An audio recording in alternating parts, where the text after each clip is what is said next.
Hi, good morning, my dear children. Now we are going to read the story line by line without much explanations.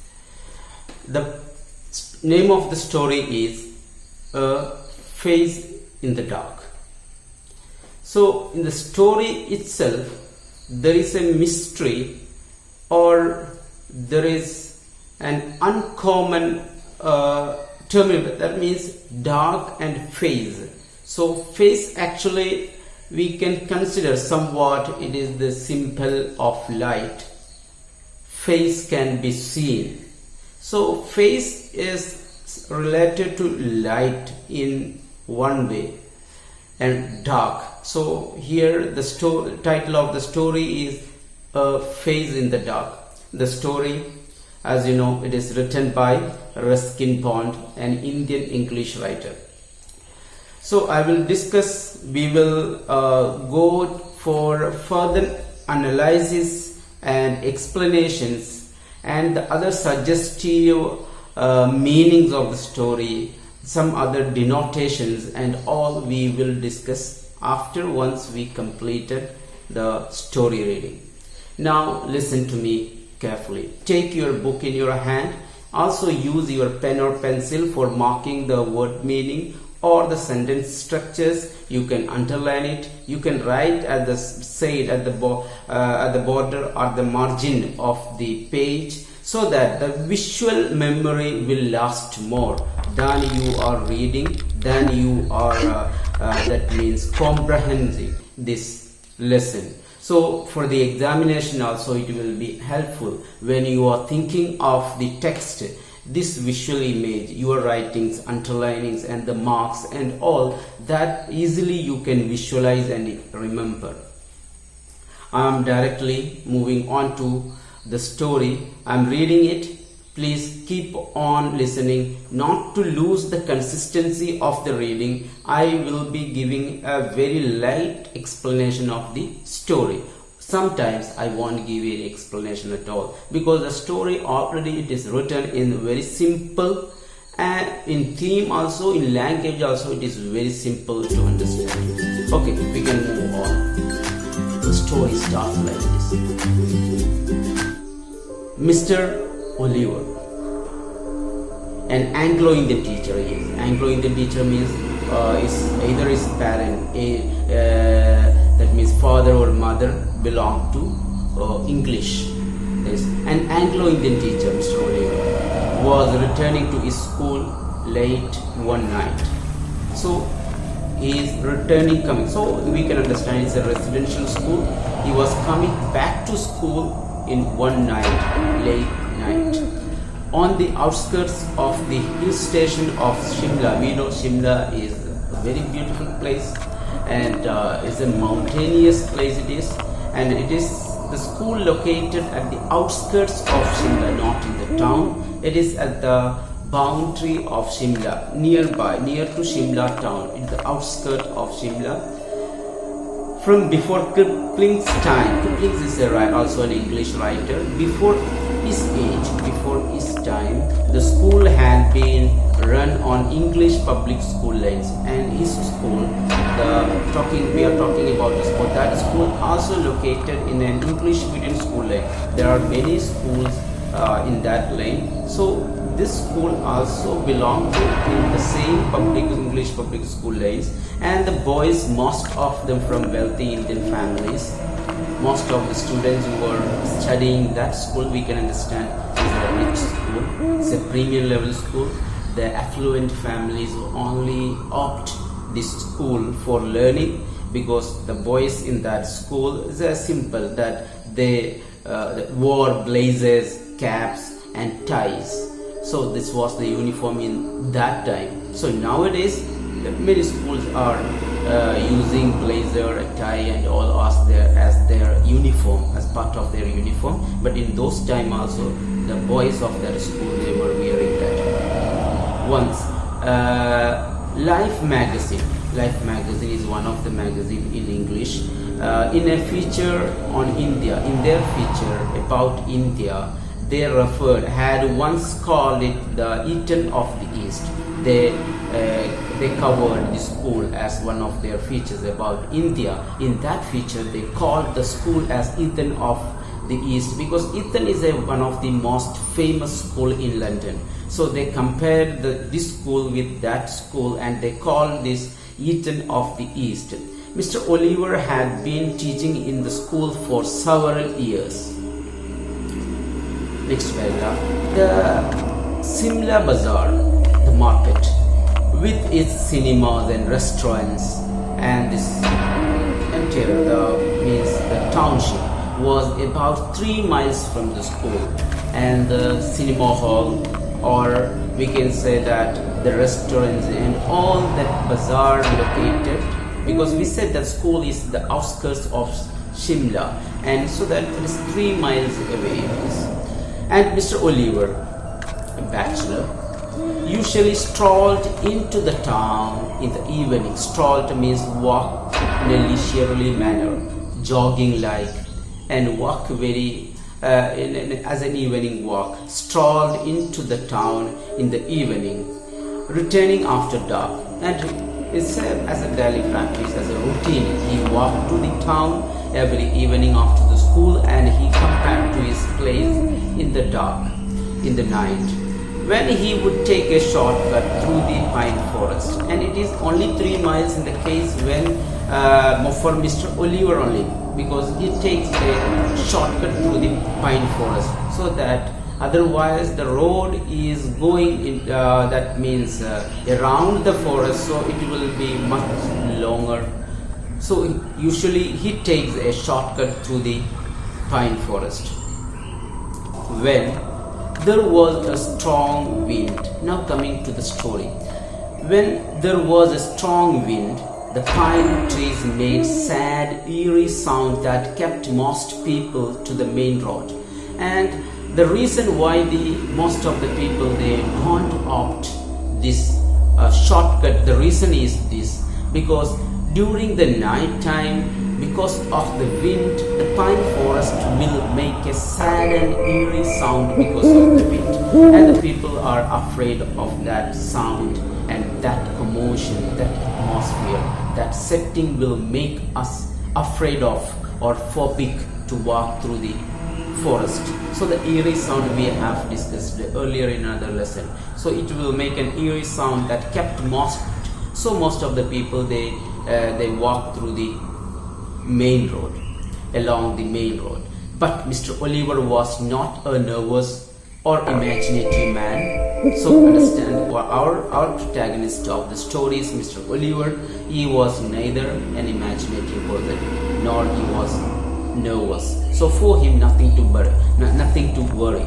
He carried a torch in his hand, and its gleam, the light, its gleam, the batteries were running down, and so he was using a torch. In those times, it was means battery torch. The battery was getting down, and that moved the light, the gleam of the torch that moved fitfully down the narrow forest path, and that light and that gleam of the torch that fitfully down, that means not continuously, because of the batteries down, and it is not stabilized, not continuous, not permanent, that it was like that,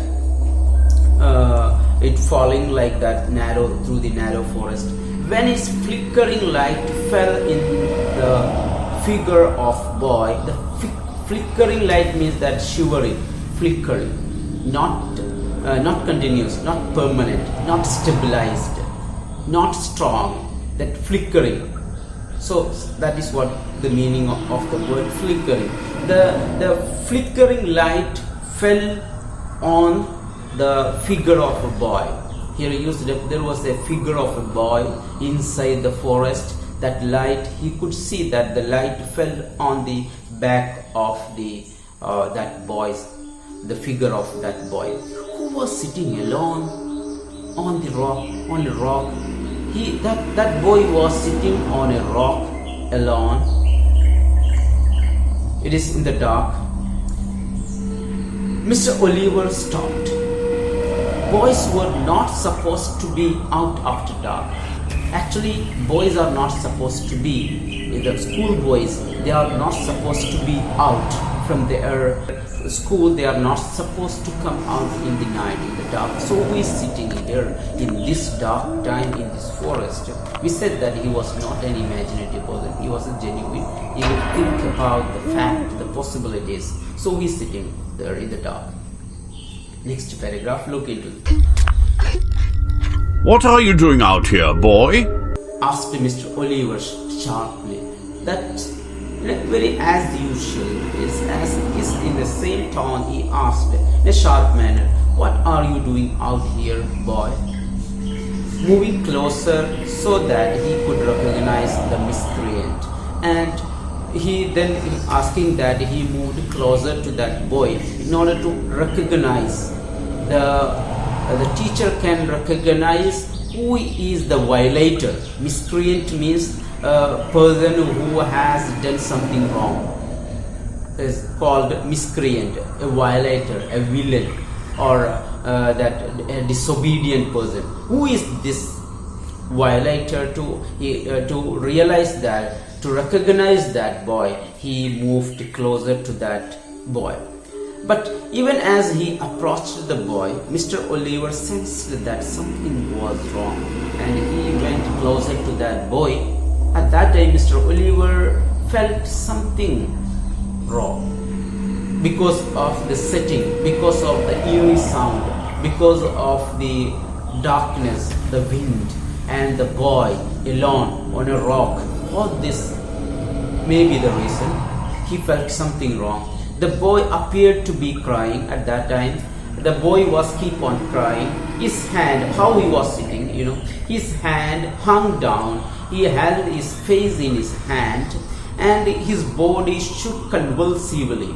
And the boy was sobbing. The boy was crying, and he put his head in his hand. He had down his head in his hand. He held his face in, and his body shook convulsively, and his body was shaking as in an abnormal manner. His body was shaking. He was sitting in that on a rock. So we can say he was sitting like how in a possible way. I will show you that he was putting like his leg like this on a rock. He was sitting like this.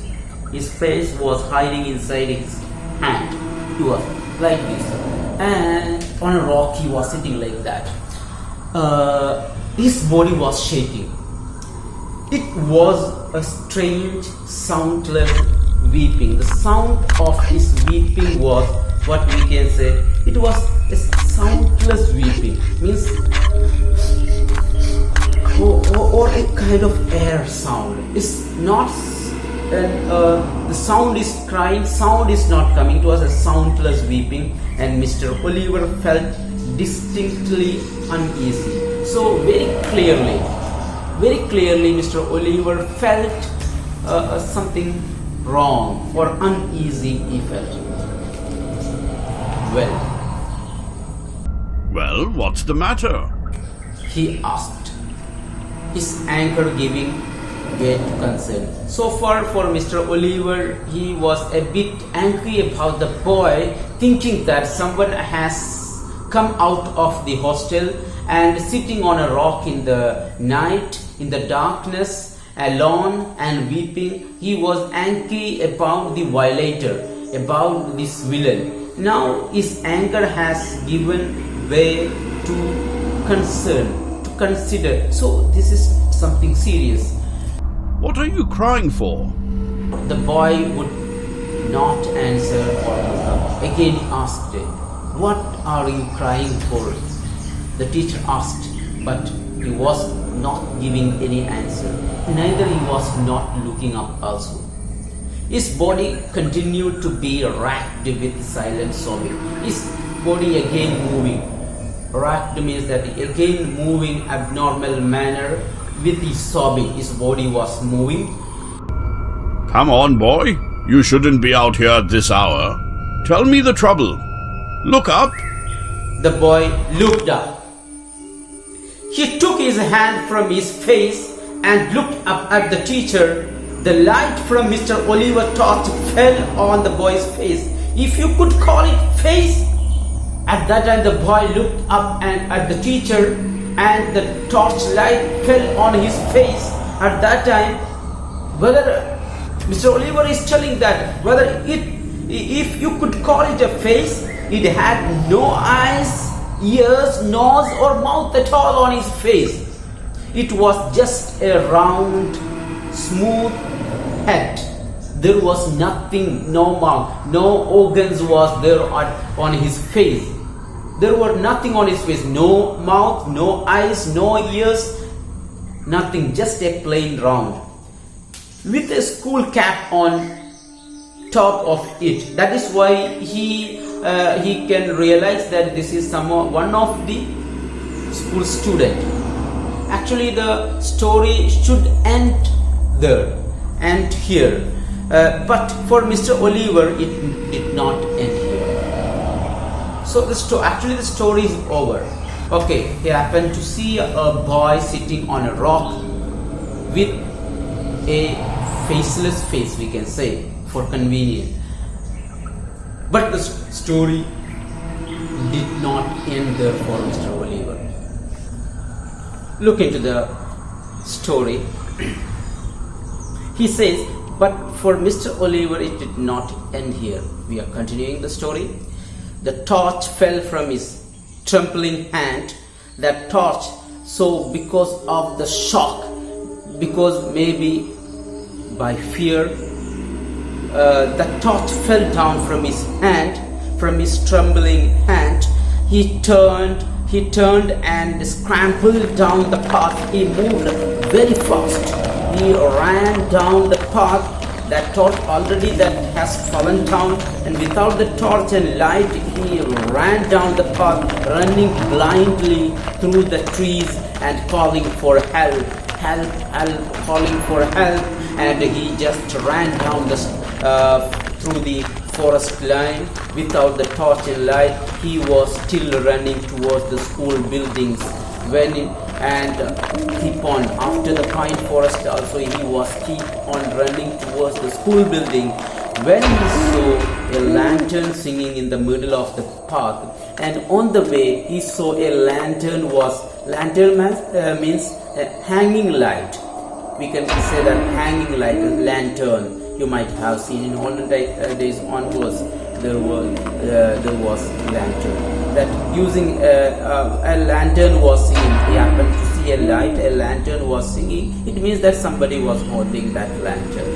And on the middle of the way, he could see that Mr. Oliver stumbled up to the watchman. He just stopped, and at the watchman, he was gasping for breath. He did not get his breath. He was just like that. He was gasping for breath. What is it, Sahib?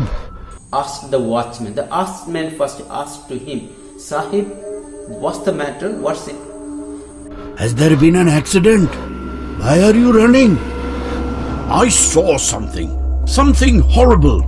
A boy weeping in the forest, and he had no face. No face, Sahib? No eyes, nose, mouth, nothing.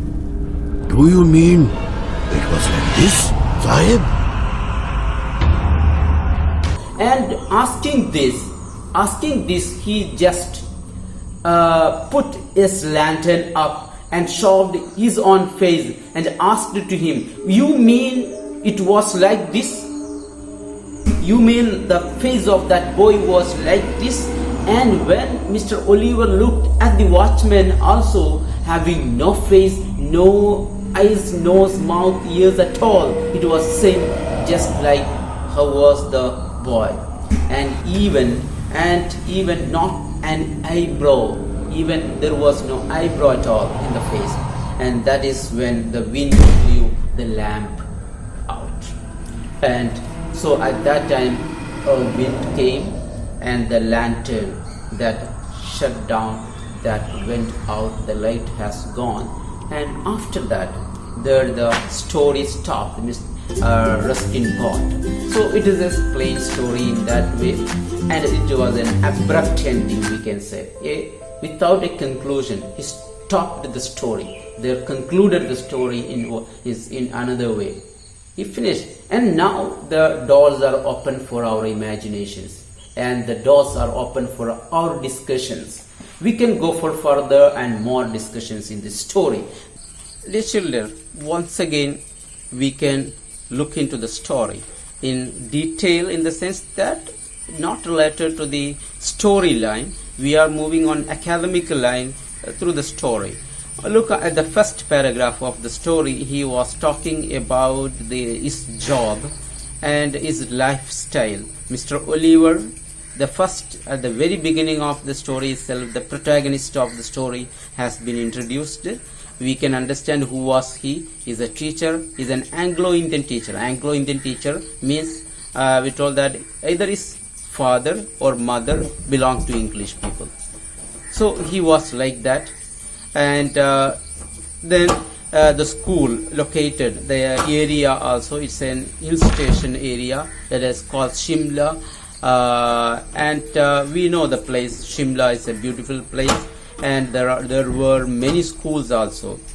Even now also there are many schools.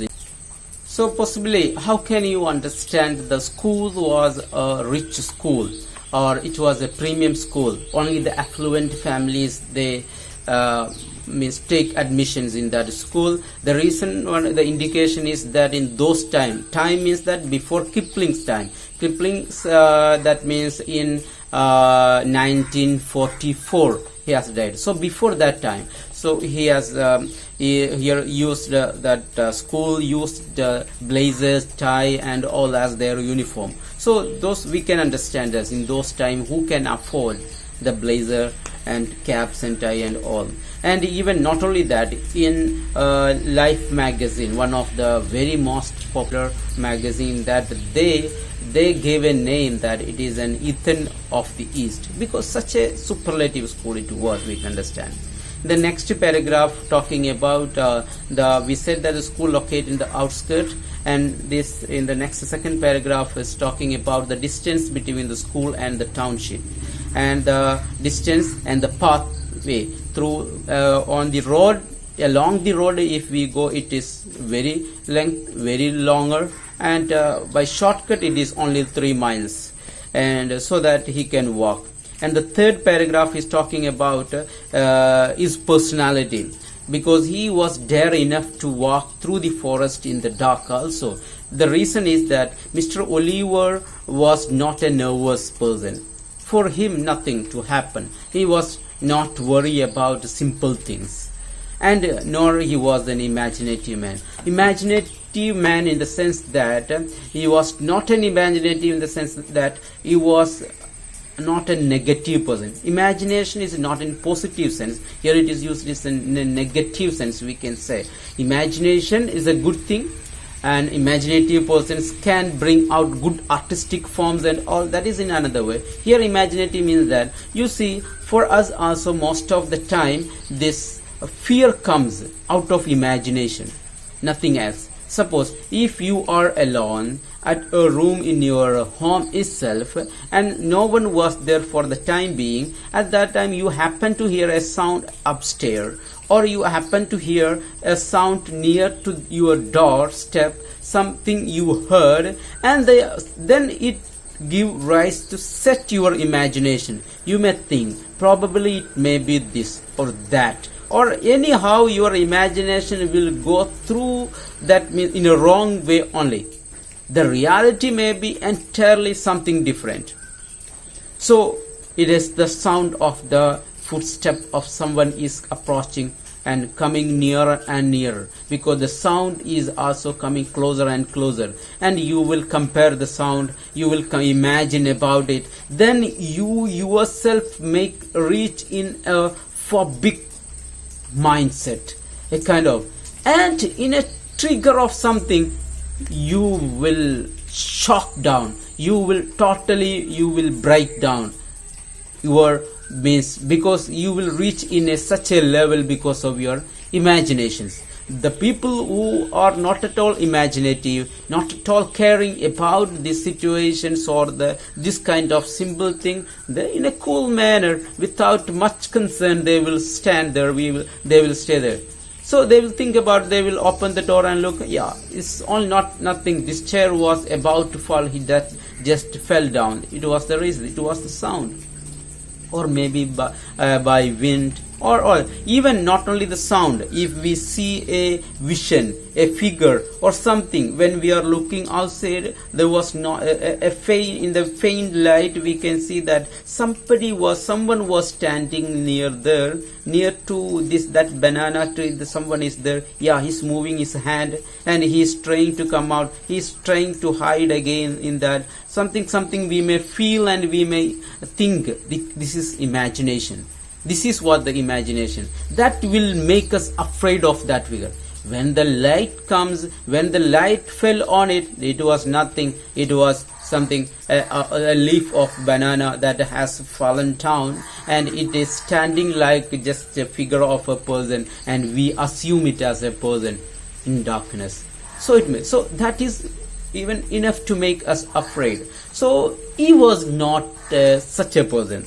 Oliver was not in such a category he belonged to. So in that third paragraph he was talking about that, and then there is to stand the supernatural, or not supernatural, there it stands the element of mysterious story. The element is that the battery of the torch was getting down. That is one reason. And the light of the torch that was flickering. This all setting the atmosphere of fear. And the eerie sound, we said that. A sad and eerie sound of the pine forest. And he happened to see a boy sitting alone. So third paragraph is giving the atmosphere of something mysterious. Okay. And in the going to fourth paragraph, the communication between the boy. He was going nearer to the boy, asking to the boy and trying to communicate, and the position, explaining about the position of the boy who was sitting on a rock. He was sobbing and he was shivering. We said that in that paragraph it was like that. And in the fifth paragraph is talking again about the replay of that boy and the shock of that. He was then the situation has changed for much more, and it has been developed into another level. It is something supernatural like that. It is something abnormal. And that he asked the teacher, Oliver is asking the boy to look up, and finally he looked up. At that time, even though he was not nervous, not imaginative, he shocked. His torch fell down from his hand and he ran down, because the reason we said that it was a faceless figure. So that was talking about that. And then Mr. Oliver is running. So on the seventh paragraph he's talking about he is running through the path, and he happened to meet another watchman. Watchman was having a lantern in his hand. So with that lantern, that watchman asked him, looking at his his phobic face, that means totally tired face, at Mr. Oliver. This watchman asked, why are you? What happened to you, Sahib? What, you saw something strange? Did you saw something there? An accident? Did any accident happen? Something he was asking. So the reason he was telling, and at that time the last paragraph is explaining about even that watchman also was belonging to the same category of people, having no face or ear. So this is the twist of the story, we can say, or this is the end of the story. In abrupt manner, in a sudden manner, he stopped the story also. So this is what all about the story. We can go for the question answers and all in the next class. We will discuss it, and you may read. Please, I request everybody, so please don't close your book. Please read at least 2 times. 2 times you have to read, and you have to ask me the confusions. If you have any doubts, you have, if you don't know the word meaning, the sentence meaning, you can ask to me now itself. Read it at least 2 times. It is compulsory. Definitely you have to read, then only you will memorize the story in a specific manner. Otherwise, you know the story, something like that. Not like that. You should know that very clearly, very distinctively. You could write, you can write for the examinations also. So this is what the story Face the Dark by Ruskin Pond. Okay, thank you, wish you all the best. We can see again. Okay, bye.